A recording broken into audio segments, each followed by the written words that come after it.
اچھا مجھے یہ بتائیے گا کہ قندیل بلوچ کے معاملے میں تو آپ بچ گئے، وہاں سے نکل گئے، لیکن حریم شاہ کے معاملے میں آپ کی ویڈیو وائرل ہو گئی اور اس میں دیکھا جا سکتا ہے کہ حریم شاہ آپ کی گود میں بھی بیٹھ رہی ہیں، وہ اس بارے میں کیا کہیں گے آپ؟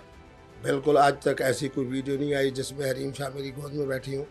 ہوں قندیل بلوچ کا معاملہ ایسا تھا ہوں کہ جو اس طرح کی وہ گفتگو کر رہی تھی ایک شخصیت کے بارے میں اور اس طرح، تو دوسرا یہ ہے کہ میرے ہاں آئیں تو جس طرح لاہور کے دوستوں نے، الیکٹرانک میڈیا نے انہیں جناب کچھ دے کر ان سے انٹرویو لیا، لیکن اس پر بھی الحمدللہ میں اللہ کا شکر ادا کرتا ہوں۔ اس نے کہا جی مفتی صاحب کو روزہ نہیں تھا، مفتی صاحب نے میرے ساتھ بیٹھ کے کوک پی ہے، کوئی الکوہل کی اور مشروب مغرب کی بات نہیں کی۔ اور تیسرے نمبر پہ یہ ہے کہ مفتی صاحب نے میرے ساتھ بیٹھ کے سگریٹ پی ہے، وہ میرے جاننے والے جانتے ہیں کہ میں سگریٹ نہیں پیتا۔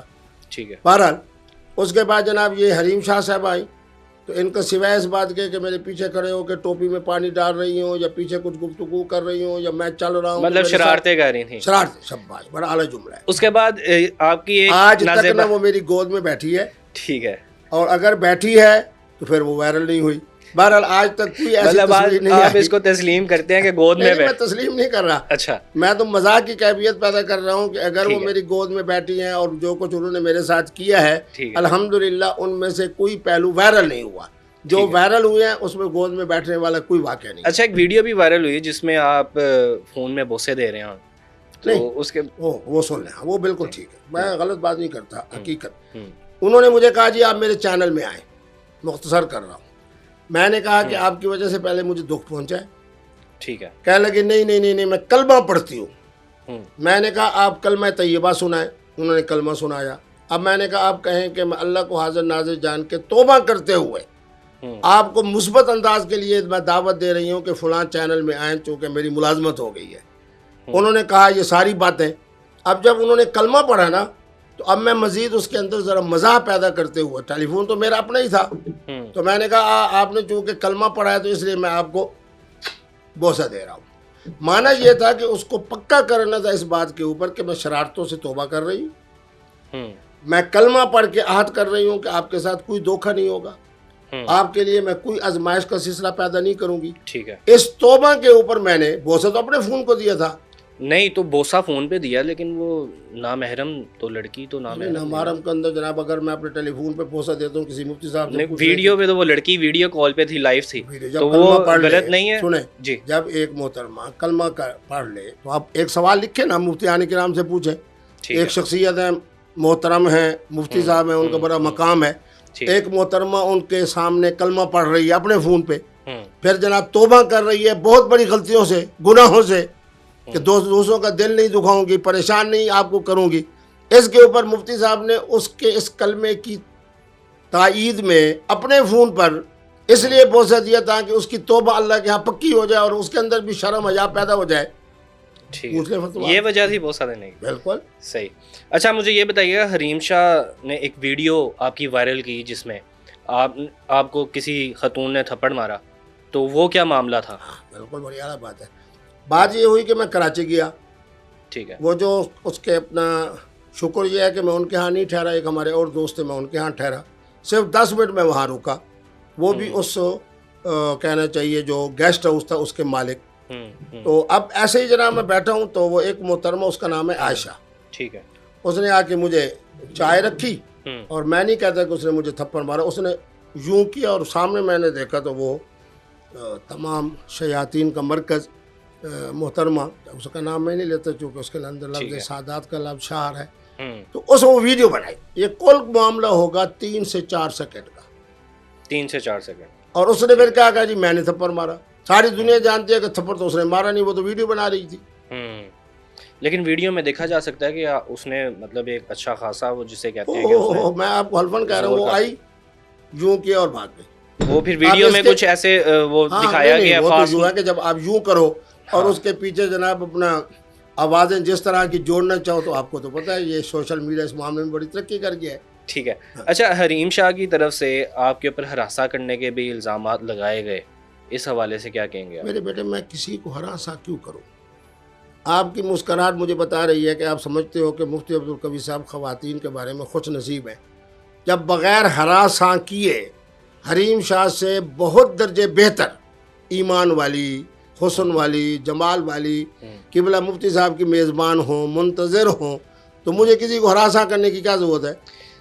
مفتی صاحب پھر بھی ایسا کیا ہوا تھا جو انہوں نے یہ الزام آپ کے اوپر لگایا؟ کچھ تو ہوا ہوگا ایسا.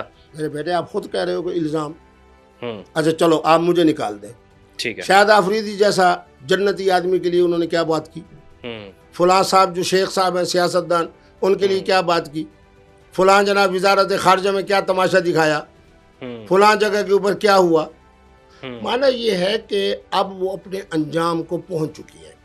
میری بھی آپ حضرات سے درخواست ہے کہ آپ اس بیچاری کا تذکرہ نہیں کیا کریں، جو عالم عرب میں نہیں آ سکتی، پاکستان میں نہیں آ سکتی. ہر پٹھان اس کو ذبح کرنے کے لیے تیار کھڑا ہے. مجھے تو جب بھی فون کرتی ہے میں اس کو کہتا ہوں کہ تم پاکستان بالکل نہ آنا، پھر تم جب مر جاؤ گی اور تمہارا ایک گردن نہیں دبائی جائے گی جس طرح قندیل کی تھی، تمہارے تو 72 ٹکڑے کیے جائیں گے، 72 ٹکڑے تمہارے ہو جائیں گے. الزام مفتی عبدالقوی صاحب پہ آ جائے گا.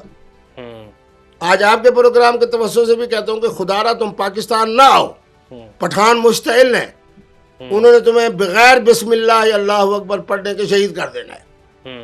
جی اچھا، آپ جیسے کہہ رہے ہیں کہ حریم شاہ کی طرف سے الزامات لگائے گئے اور ویڈیو وہ جھوٹی نہیں جو بھی تھا، لیکن مجھے یہ بتائیے گا کہ ایک ٹک ٹاکر ہیں جن کو آپ کہہ رہے تھے ویڈیو کال پہ کہ بوسہ دیں، تو وہ کیا وہ ٹھیک تھا؟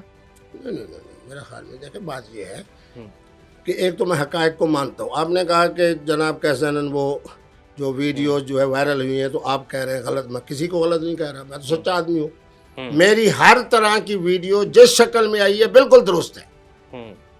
دوسرے نمبر کے اوپر کسی کو میں نے نہیں کہا کہ جناب میں جب عملی طور پر خواتین میری محبت میں تشریف لے آئیں اور یہ عمل ان کے ساتھ وہ خود کر لیں تو مجھے کیا ضرورت ہے کسی کو میں ویڈیو پہ کہوں کہ جناب میں آپ کا بوسہ لینا چاہتا ہوں، جو وہ مجھے کہے کہ میں آپ کا بوسہ لینا چاہتی ہوں. ایسی کوئی بات نہیں ہے. نہ اس طرح کی کوئی ویڈیو بنی ہے، نہ اس طرح کی ویڈیو کو وائرل ہوئی ہے، نہ میرے علم میں ہے. ٹھیک ہے. اچھا مجھے یہ بتائیے گا کہ کیا آپ کی فیملی آپ کو سپورٹ کرتی ہے؟ جبکہ ایک ویڈیو میں یہ بھی کہا گیا آپ کی چاچا کی طرف سے کہ آپ ذہنی مریض ہیں، کیا یہ بات درست ہے؟ بالکل درست ہے. بات یہ ہے کہ جب اس کا تماشا ہوا تو یقیناً میری قبلہ والدہ پاک بھی زندہ ہے. میں وہ خوش نصیب ہوں کہ میرا نواسا بھی الحمدللہ صاحب اولاد ہے. ٹھیک ہے. تو اب جو ہمارے ڈاکٹر ہے میرا بھانجا، انہوں نے مجھے کہا کہ یہ جو امریکی ریسرچ آئی ہے کہ جس کو بھی کرونا ہو جاتا ہے تو وہ کسی طرح کا ذہنی دباؤ اور اس طرح آمنے سامنے ہونے والے واقعات کے اندر وہ صحیح فیصلہ نہیں کر سکتا جو کرونا سے پہلے ہوتا ہے. اب آپ خود دیکھتے ہو جب میں بولتا ہوں وہ میری زبان کے اندر وہ اب تیزی نہیں رہی، چاشنی نہیں رہی جو پہلے ہوا کرتی تھی. تو بالکل میرے مشورے سے ہوا. چاچا صاحب کی پریس کانفرنس بھی میرے مشورے سے، ان کے ساتھ میرا جو بھانجا ڈاکٹر بیٹھا وہ بھی میرے مشورے سے. الحمدللہ میں تقریباً 30 35 40 دن 50 دن مسجد مدرسہ گھر میں رہا. پھر جب میں آ کے بیٹھا اپنی اسلامی عدالت میں تو وہ سارے مقدمات رکے ہوئے تھے جن کا حل صرف قبلہ مفتی صاحب پیش کرتے ہیں. ٹھیک ہے. اچھا آپ کے چاچا کی طرف سے تو یہ بھی کہا گیا کہ جب تک آپ کی ذہنی توازن ٹھیک نہیں ہو جاتا جو مفتی لفظ ہے آپ کے نام کے ساتھ سے ہٹا دیا جائے. اس حوالے سے کیا کہیں گے آپ؟ بالکل یہ بھی ہمارا مشورہ تھا. یہ آپ ہی کا مشورہ تھا؟ مشورہ تھا کہ تاکہ لوگ اور مفتیان کرام کے پاس جائیں. جب دوسرے مفتیان کرام کے پاس گئے تو ان کے پاس حل نہیں تھا، وہ حل قبلہ مفتی صاحب کے پاس تھا کہ 55 کا نکاح منعقد نہیں ہوتا، یہ قبلہ مفتی صاحب کا رسالہ ہے. کیفیات جن میں طلاق واقع نہیں ہوتی، یہ رسالہ قبلہ مفتی عبدالقوی صاحب کا ہے. تو پھر مجھے جناب روزانہ 7 کیسے سننے پڑے ان 50 اور 55 دن میں اپنے دارالفتاء میں نہ بیٹھنے کی وجہ سے.